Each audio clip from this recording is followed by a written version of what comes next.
ಕಾಂಗ್ರೆಸ್ ಶಾಸಕ ರಾಜು ಕಾಗೆ ರಾಜೀನಾಮೆ ಬೆದರಿಕೆ ಹಾಕಿದ್ದಾರೆ. ಸರ್ಕಾರದ ಕಾರ್ಯವೈಖರಿ ವಿರುದ್ಧ ಅಸಮಾಧಾನಗೊಂಡಿರುವ ರಾಜು ಕಾಗೆ, ನಾನು ಕೂಡ ರಾಜೀನಾಮೆ ನೀಡೋ ಪರಿಸ್ಥಿತಿ ಬಂದಿದೆ, 2 ದಿನದಲ್ಲಿ ರಾಜೀನಾಮೆ ಕೊಟ್ಟರೂ ಆಶ್ಚರ್ಯ ಇಲ್ಲ ಅಂತ ಹೇಳಿದ್ದಾರೆ.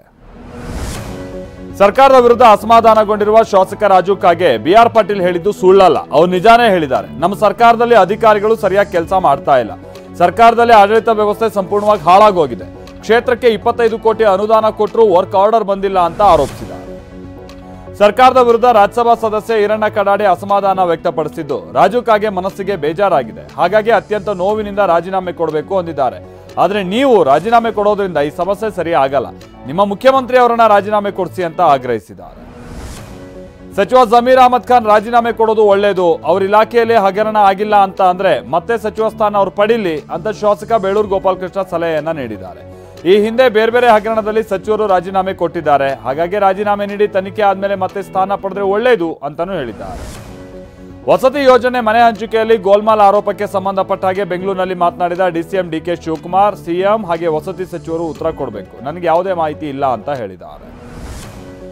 ರಾಜ್ಯ ಸರ್ಕಾರದಲ್ಲಿ ಭ್ರಷ್ಟಾಚಾರ ತುಂಬು ತುಳುಕ್ತಾ ಇದೆ, ಸಿದ್ದರಾಮಯ್ಯ ಮೂಗಿಗೆ ತುಪ್ಪ ಒರೆಸೋ ಕೆಲಸ ಮಾಡ್ತಿದ್ದಾರೆ ಅಂತ ಬಿಜೆಪಿ ಸಂಸದ ಜಗದೀಶ್ ಶೆಟ್ಟರ್ ಆರೋಪಿಸಿದ್ದಾರೆ.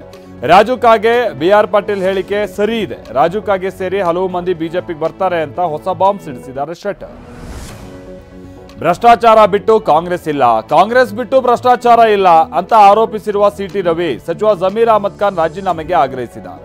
ಕಾಂಗ್ರೆಸ್ನ ಭ್ರಷ್ಟಾಚಾರಕ್ಕೆ ದುರ್ಬಿನನ್ನ ಹಾಕಿ ನೋಡಬೇಕಾಗಿಲ್ಲ, ಹಣ ಕೊಟ್ಟವರಿಗೆ ಮನೆ ಅಂತ ಬಿಆರ್ ಪಾಟೀಲ್ ಆರೋಪಿಸಿದ್ದಾರೆ.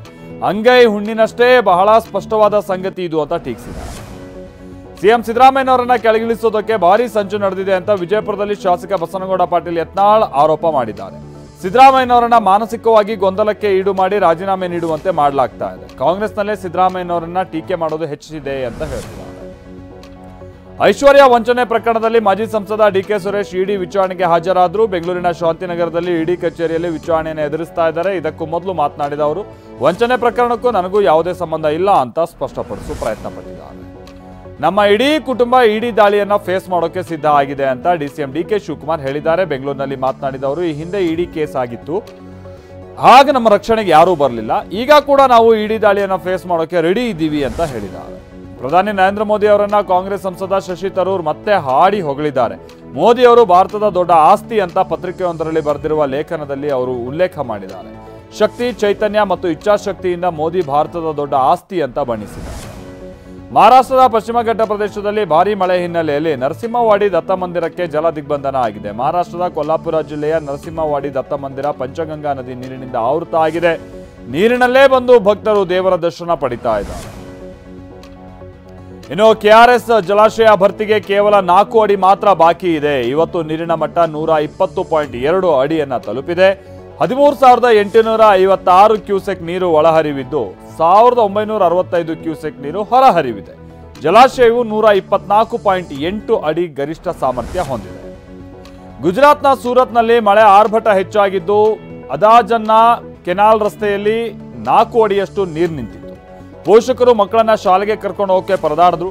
ಇನ್ನು ಹಳೆಯಂತಾಗಿರುವ ರಸ್ತೆಯಲ್ಲಿ ಬೈಕ್ ಹಾಗೆ ಆಟೋಗಳು ಕೆಟ್ಟು ನಿಂತಿದ್ದು ಸವಾರರು ಕಂಗಾಲಾಗಿದ್ದಾರೆ. ಬೆಳಗಾವಿಯಲ್ಲಿ ಸ್ವಾಮೀಜಿ ವಿರುದ್ಧ ಅನಾಚಾರ ಆರೋಪ ಕೇಳಿಬಂದಿದೆ. ಅಡವಿ ಸಿದ್ದೇಶ್ವರ ಮಠಕ್ಕೆ ನುಗ್ಗಿದ ಯುವಕರ ತಂಡ ಅಡವಿ ಸಿದ್ದರಾಮ ಸ್ವಾಮೀಜಿ ಮೇಲೆ ಹಲ್ಲೆ ನಡೆಸಿದೆ.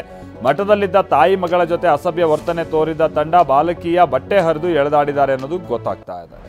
ಬೆಂಗಳೂರಿನ ವಿಜಯನಗರದ ಎಂಸಿ ಲೇಔಟ್ನಲ್ಲಿರುವ ಐಸ್ ಕ್ರೀಂ ಪಾರ್ಲರ್ನಲ್ಲಿ ಕಿಡಿಗೇಡಿಗಳು ಗೂಂಡಾ ವರ್ತನೆ ತೋರಿದ್ದಾರೆ. ಭಾನುವಾರ ಮಧ್ಯರಾತ್ರಿ 12:50 ಸುಮಾರಿಗೆ ಅಂಗಡಿಗೆ ಬಂದ ಕಿಡಿಗೇಡಿಗಳು ಐಸ್ ಕ್ರೀಂ ಆರ್ಡರ್ ಮಾಡಿದ್ದಾರೆ. ಆಗ ಅಂಗಡಿಯವರು ಕ್ಲೋಸಿಂಗ್ ಟೈಮ್, ಹಾಗಾಗಿ ಡೈನಿಂಗ್ ಬದಲಾಗಿ ಪಾರ್ಸಲ್ ಮಾತ್ರ ಕೊಡ್ತೀವಿ ಅಂದಿದ್ದಾರೆ. ಇದರಿಂದ ರೊಚ್ಚಿಗೆದ್ದು ಕಿರಿಕ್ ಮಾಡಿದ್ದಾರೆ. ಹೆತ್ತ ಮಗನೇ ಮಾನಸಿಕ ಅಸ್ವಸ್ಥ ತಾಯಿಯನ್ನ ರಸ್ತೆಯಲ್ಲಿ ಬಿಟ್ಟು ಹೋಗಿರುವ ಘಟನೆ ಮಂಡ್ಯದ ಮಳವಳ್ಳಿ ತಾಲೂಕಿನ ಕಿರುಗಾವಲು ಗ್ರಾಮದಲ್ಲಿ ನಡೆದಿದೆ.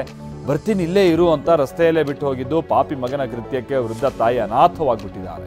ಇದೀಗ ಮಹಿಳಾ ಮತ್ತು ಮಕ್ಕಳ ಕಲ್ಯಾಣ ಇಲಾಖೆ ಅಧಿಕಾರಿಗಳು ವೃದ್ಧೆಯನ್ನ ರಕ್ಷಿಸಿ ವಿಮ್ಸ್ಗೆ ದಾಖಲಿಸಿದ್ದಾರೆ.